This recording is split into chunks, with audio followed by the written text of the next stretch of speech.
traditional learning methodologies in the 21st century. This is the 21st century. Uh, and when you are talking about AI, does anybody know the meaning of AI? Artificial intelligence. That's good.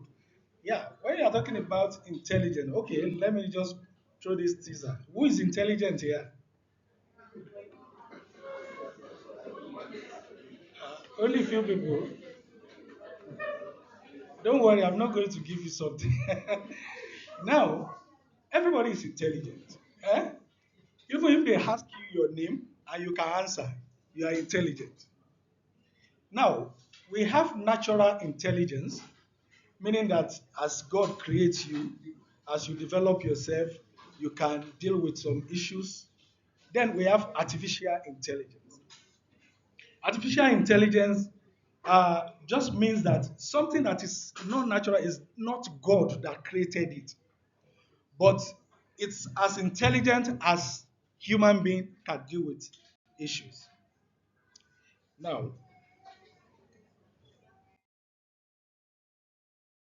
let me take the introduction. The 21st century has brought unprecedented technological advancement, particularly in artificial intelligence. Now, has anybody used AI before among us? Yes. Can you mention the ones that you have used? No, just let's take it one by one. This table, beta AI, okay. Chat GBT. What again? Yes, there are a lot of AI like this. Even there is one, Zuno AI. Does anybody know it? It can actually compose song for you, put beat in it, and it's just live. You just download it and it's so easy. So there are a lot of AIs that have come up. Even there are some that we don't even know that are just somewhere that are still useful. Then education is at a crossroad. Embracing AI-driven learning or adhering to traditional learning. So it is even more difficult now to know that maybe I should even continue with this traditional learning or I should switch to AI and all sorts like that. But one thing is that we can blend the two together.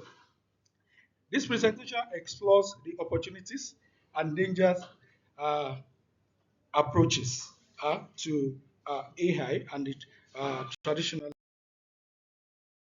learning. Now, these are the examples of AI. Is somebody controlling the slide? Yeah, these are examples of AI, digital assistants, chatbots, autonomous vehicles, you know about it, Tesla, and some other one like that, robotics, finance, healthcare, and all sorts like that. So there are opportunities in AI for education purposes. Personalized learning experiences through adaptive assessments and content. So AI in education is that it can personalize whatever you ask. Like Meta AI in WhatsApp now, when you type a question there, it can give you answers and it will just make it like a human being is just answering you. Intelligent tutoring systems for targeted support, automated grading and feedback. Has anybody used Google Forms before or any online forms?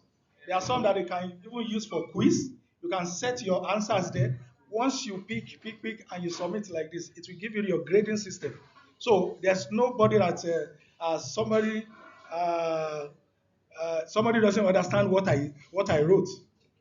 Yeah, so there's support for grading system and feedback like that. Then access to vast educational resources and data analysis. You know, online now, everything, everywhere is just there. Anything you just ask, something will pop up for you about that. So those are the opportunities of AI in the industry. Then we have dangers of AI. Is- Please, can somebody control this slide so that I will go? Okay, yeah. Dangers of AI in education. Now, job displacement for teachers and educators. When you are using AI to teach now, so it means that a lot of teachers will lose their jobs. Uh, Meanwhile, people will not lose their jobs if they grow with the trend. If there is AI and you know how to use it, you are not losing your job. You are just upgrading. So it is important that people upgrade, not to lose their job. Over reliance on technology. So we all have phones now. If they say 23 times 50, your first instinct is not to take biro and calculate. You just take calculator or your phone and just press it. So that's one of the dangers too, because you just get used to technology. You don't even want to think again. Now, then bias in algorithms and data. Now, AI always have data somewhere that is using. So it is how the manufacturer tailor the content that the AI will deal with you. We've heard one time that during the Trump's election, that they use one country to just tailor just some information. They will just bring it out and be pushing it to you. So everything, everywhere you go, you just be reading the same thing, the same thing. So it will now clog your head that it look like this thing is truth, but it's actually they are just using it to tailor your mind so that you will be able to you won't get the truth of it. So that bias is also in algorithm also. Then potentials for decrease uh, critical thinking and creativity. So if you are too relying on the AI, so you won't be able to think fast again. You just want to take phone and do something and search something and search something. So those are the dangers in it. Then opportunities of traditional learning methodologies, human connection and emotional intelligence development. Definitely, when teacher is teaching you, you will see somebody. It's when I'm here, I can see somebody talking. I can say, "Oh, don't talk again." And also, AI will not look at you and do all those ones. So there's no emotional connection in the teaching. Then, okay, that there's human connection in the teaching of that traditional learning. Then critical thinking and creativity fostered through discussion and debate. Now, if there's anything that any question that we put across, somebody answer and we say, okay, let us think it another way. So those interactions they are in transitional learning, and it fosters creativity among us too. Then contextual learning through reward experiences. Then socializing and community building. So definitely the human interaction all encompassed together in the traditional learning, which we all experiencing. Then dangers of traditional learning methodologies. Everything that has good has bad also. Then limited accessibility and scalability. Imagine it's just only one teacher that is teaching uh, English in one school from when you started to when you graduated. But in AI, you can have diverse opinions. If you type something on Meta and it gives you answer, and you say, "Oh, I don't like this one. Give me another one," it will look for another one again and give you. So all those. But if it is only one person that is actually doing that one, so it's limited to what the person actually knows. Inefficient assessment and feedback processes, um, then potential for teachers bias and subjective grading. You imagine that somebody has been misbehaving to a teacher, so wait for him or her at the exam, say okay.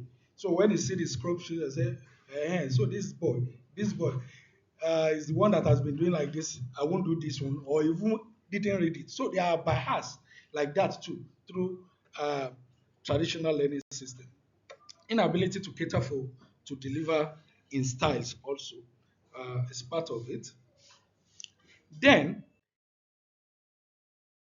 the great dilemma now, balancing AI efficiency with human-centric education. So how do we balance the traditional learning methods with AI learning also?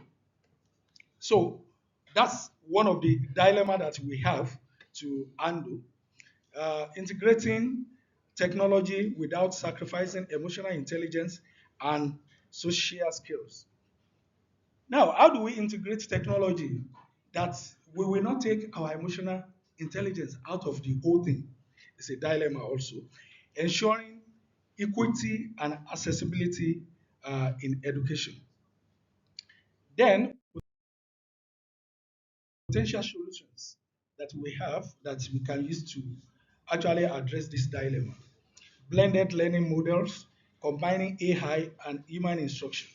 So human instructions, you can learn during your school hour. You can go home, do another platform to learn. There's one application like that. Anyway, there are a lot of them, but there's one in Nigeria. You lesson. Does anybody know you lesson? Uh, so it's actually a platform also that you can use to learn. So if we combine traditional learning and the AI learning, yeah, then we have a better thing for it. AI enhanced teacher training and support. So if we use AI to teach our teachers, so it means that they will have diverse knowledge then to pass to the pupils also. So that's one of the ways to address it.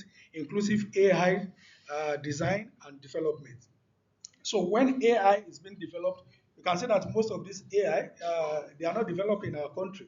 So it means that our culture, what we do, our interactions, they are not built into it. So when we are doing that for our country, we need to get people that are going to be using the platforms to get involved in designing it so that it will be something that is appealing to them, that they are learning from. Continuous monitoring and evaluation of AI impact. So what AI has done for us good, we continue to evaluate it also. Then in conclusion, the future of education requires a subtle approach leveraging AI's benefits while, while preserving traditional methodology. So we just need to find a way to merge the two together so that it won't look like when we are doing the traditional education, uh, we are lagging internationally for things that other people are doing in the world. Addressing the dilemma demands collaboration among educators, policymakers, and technologists. So when we are doing all these ones too, we need to get everybody involved, the students, the teachers, the school owners, the policymakers, the regulators, and all sorts, and even the technologists, so that it will be good for all of us together.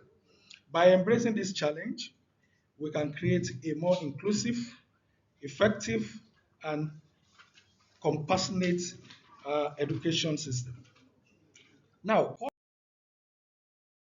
for action. Now, what do we need to do so that we make the artificial intelligence useful for us? Join the conversation. So when you see that they are discussing it, join the conversation. And what do? You have to learn more. When you learn more, that's when you can discuss it. Then share the information that you have learned about it, share your perspectives, and your expertise regarding it. Then advocate for responsible AI integration in education. So let us also, because as people are doing good things, there are some that are doing bad things also. So as you are using AI to do good things, some people are dedicating AI to doing bad things.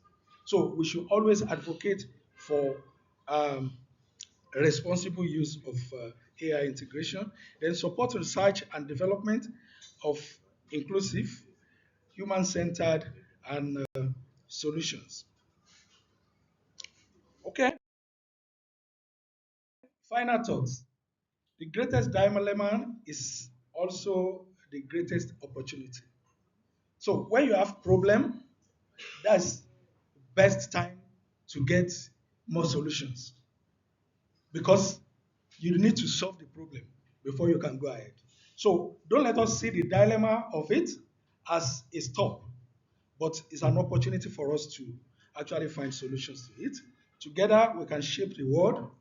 Uh, we can shape the future of education. So I will give it a final thought here that let us try as much as possible to learn. When you learn more about things, when you see things coming, I think in about 5 years back now, if you are hearing hey hi, it will just be like somebody is just introducing it. But nowadays, there's nothing you want to do. Even once you turn left like this, you hear hey hi. Once you turn right, you hear hey hi. So in the future also, there are some technologies that will come. So let us set our mind to always want to learn. And when you want to learn, you share the information with others too. There's nothing that will take, we have on head here that we use in heaven. So any information that you have, it is important that you share it with people so that it can benefit all of us together. So thank you very much. A round of applause for him.